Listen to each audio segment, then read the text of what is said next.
Hello, എല്ലാവരും സുഖമായിട്ടിരിക്കുന്നു എന്ന് വിശ്വസിക്കുന്നു. അപ്പോൾ ഇന്നത്തെ വീഡിയോ എന്ന് പറയുന്നത് ബ്യൂട്ടിഫുൾ ആയിട്ടുള്ളൊരു ഹെയർ ബോ ഉണ്ടാക്കുന്ന വീഡിയോ ആണ്.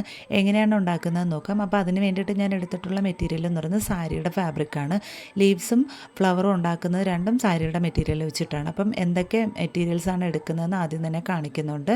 അപ്പം എങ്ങനെയാണ് ഉണ്ടാക്കുന്നതെന്ന് നോക്കാം. ഈസിയാണ്, എന്നാൽ ഫൈനൽ റിസൾട്ട് നല്ല രസമുണ്ട് കാണാനായിട്ട്. നിങ്ങൾ കണ്ടു നോക്കുമ്പോൾ മനസ്സിലാവും.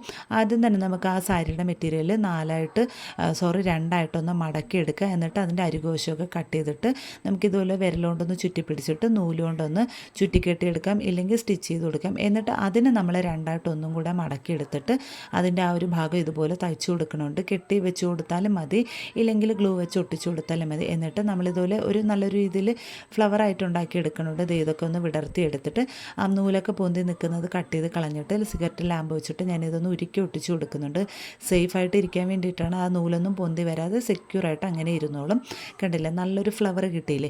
ഇതുപോലെ ഞാൻ ചെറുതും വലുതായിട്ട് 3 ഉണ്ടാക്കി എടുത്തിട്ടുണ്ട്. ഇനി നമ്മൾ പൂമൊട്ട് ഉണ്ടാക്കി എടുക്കുന്നുണ്ട്. അതിനും ഈ ഒരു മെറ്റീരിയൽ വെച്ചിട്ട് ഒന്നുകിൽ പഞ്ഞി അകത്തോട്ട് നമുക്ക് ഇൻസേർട്ട് ചെയ്യാം, ഇല്ലെന്നുണ്ടെങ്കിൽ അതേ ഫാബ്രിക് വെച്ചിട്ട് ഒന്ന് മടക്കി ഇതുപോലെ ചുരുട്ടി ഗ്രീൻ ടേപ്പ് വെച്ച് ഒട്ടിച്ചു കൊടുത്താൽ മുട്ടും റെഡിയായി കഴിഞ്ഞു. ചെറുതും വലുതൊട്ട് അതും കുറച്ച് ഉണ്ടാക്കിയെടുക്കുക. അടുത്തതായിട്ട് ഉണ്ടാക്കിയെടുക്കുന്നത് ലീവ്സാണ്. അപ്പോൾ അതിന് വേണ്ടിയിട്ട് ഞാൻ ലീവ്സിനും സാരിയുടെ മെറ്റീരിയൽ തന്നെ എടുത്തിട്ടുള്ളത്. അടിപൊളി ഒരു മെറ്റീരിയലാണ്, നല്ല ഒരു ഷൈനി ആയിട്ടുള്ള ഒരു മെറ്റീരിയലാണ്. ഒരു സാപ്പ് ഗ്രീനാണ് വരുന്നത് കളറ്. അപ്പോൾ അത് ലീവ്സിൻ്റെ ഷേപ്പിൽ കട്ട് ചെയ്തെടുത്തിട്ട് ഞാൻ ഇതുപോലെ ലാമ്പ് വെച്ചിട്ടൊന്ന് ഉരുക്കി കൊടുക്കുന്നുണ്ട്. പിന്നെ രണ്ടായിട്ട് ഫോൾഡ് ചെയ്തിട്ട് ഇതുപോലെ ഒന്ന് ഉരുക്കി വിരലുകൊണ്ട് പിടിച്ചു കൊടുത്തു കഴിഞ്ഞാൽ അതിങ്ങനെ മടങ്ങിയിരിക്കും ലീഫായിട്ട്. ഇനി ഇതെല്ലാം കൂടെ സെറ്റ് ചെയ്യുന്നതിന് വേണ്ടിയിട്ട് ഒരു ബോയും പിന്നെ ക്യാൻവാസ് ഷീറ്റ് ഇതുപോലെ കട്ട് ചെയ്തെടുത്തിട്ടുണ്ട്. ഞാനൊരു ഓവൽ ഷേപ്പിലാണ് കട്ട് ചെയ്തിരിക്കുന്നത്. അപ്പോൾ അത് ആ ഒരു ഭാഗം അടിവശത്തും ഒരു ഭാഗം മുകളിലുമായിട്ട് ഒട്ടിച്ചു കൊടുക്കുക ആദ്യം തന്നെ. എന്നിട്ട് നമുക്ക് ഡെക്കറേറ്റ് ചെയ്യുന്നതിന് വേണ്ടിയിട്ട് ഞാൻ പോളൻസാണ് എടുത്തിട്ടുള്ളത്. ഒരു പീച്ച് കളർ പോളൻസാണ് എടുത്തിട്ടുള്ളത്. നിങ്ങൾക്ക് ബീഡ്സ് അല്ലെങ്കിൽ പോളൻസ് ഇല്ലയെന്നുണ്ടെങ്കിൽ ഗിയർ വയറോ ഫ്ലവർ വയറോ എന്തെങ്കിലും ഉണ്ടെങ്കിൽ ബീഡ്സ് എന്തെങ്കിലും നമുക്കിതുപോലെ പോളൻസ് പോലെ ഉണ്ടാക്കിയെടുക്കാൻ പറ്റും. അങ്ങനെ നമുക്ക് വെച്ച് കൊടുക്കാം. ഒന്നുമില്ലെങ്കിൽ ഇത് ആ ഒരു മുട്ട ഉണ്ടാക്കിയില്ലേ, അത് ഇതിൻ്റെ ഇടയിൽ വെച്ച് ലീവ്സും വെച്ച് ഡെക്കറേറ്റ് ചെയ്താലും മതി, അടിപൊളിയായിരിക്കും കാണാനായിട്ട്. ഇനി നമുക്ക് അവിടെ ഇവിടെ ആയിട്ട് ഈ ആദ്യം ഫ്ലവർ, പിന്നെ പോളൻസ്, പിന്നെ മൊട്ട്, പിന്നെ ഞാൻ ആ ലീവ്സ് ഇതൊക്കെ വെച്ച് അറേഞ്ച് ചെയ്ത് കൊടുക്കുന്നുണ്ട്. ഇത്രയേ ഉള്ളൂ. അടിപൊളിയാണ് കാണാനായിട്ട്.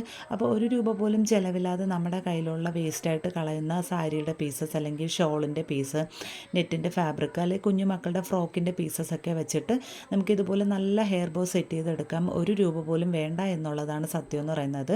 അപ്പോൾ നമ്മൾ കടയിലൊക്കെ മേടിക്കണമെങ്കിൽ എന്തായാലും 100, 150, ₹200 എന്തായാലും ആവും ഇതുപോലൊരു നല്ല ബോ മേടിക്കണമെങ്കിൽ. അപ്പോൾ ഇത്രയേ ഉള്ളൂ. പിന്നെ ഞാൻ ഇതിൻ്റെ നടുഭാഗത്തായിട്ട് നമുക്ക് വേണമെങ്കിൽ മുത്ത് ഒട്ടിച്ചു കൊടുക്കാം. ഞാനൊരു ഗോൾഡൻ കളർ മുത്തും കൂടെ ഫൈനലായിട്ട് ഒട്ടിച്ചു കൊടുക്കുന്നുണ്ട്. ഇത്രയേ ഉള്ളൂ. പിന്നെ ഇതിൻ്റെ ഇടയ്ക്ക് ഞാൻ പോളൻസും പിന്നെ ലീവ്സും ഒക്കെ അവിടെ ഇവിടെ ആയിട്ട് ഒട്ടിച്ചു കൊടുക്കുന്നുണ്ട്. അപ്പോൾ നല്ല രസമുണ്ട് കാണാനായിട്ട്. ഇനി ഇതൊന്നും ഇല്ലെന്നുണ്ടെങ്കിൽ നമ്മൾ ഈ ഹെയർ ആക്സസറീസൊക്കെ മേക്ക് ചെയ്യാൻ വേണ്ടിയിട്ട് ഓരോ ബട്ടൺസും അങ്ങനെയൊക്കെ മേടിക്കത്തില്ല, അതൊക്കെ ഉണ്ടെങ്കിൽ നമ്മുടെ കയ്യിൽ അതൊക്കെ ഒട്ടിച്ചു കൊടുക്കാം, കുറച്ചും കൂടെ ഭംഗിയായിരിക്കും. അപ്പം ഞാൻ ഈ ഒരു രീതിയിലാണ് ഉണ്ടാക്കി എടുത്തിട്ടുള്ളത്. അപ്പോൾ ഇതുപോലെ ഒരുപാട് നല്ല നല്ല വീഡിയോസ് ഞാൻ ചാനലിൽ അപ്ലോഡ് ചെയ്തിട്ടുണ്ട്. കാണാത്തവർ കണ്ടു നോക്കുക. മാക്സിമം ഷെയർ ചെയ്യുക, ലൈക്കും ഷെയറും ചെയ്യാൻ മറക്കരുത്. നിങ്ങൾക്ക് ഇഷ്ടപ്പെടുകയാണെന്നുണ്ടെങ്കിൽ തീർച്ചയായിട്ടും ട്രൈ ചെയ്തിട്ട് അഭിപ്രായം പറയാനും കൂടെ മറക്കരുത്. പുതുതായിട്ട് ആരെങ്കിലും ചാനൽ കാണുകയാണെന്നുണ്ടെങ്കിൽ സബ്സ്ക്രൈബ് ചെയ്ത് സപ്പോർട്ട് ചെയ്യാനും കൂടെ മറക്കരുത്.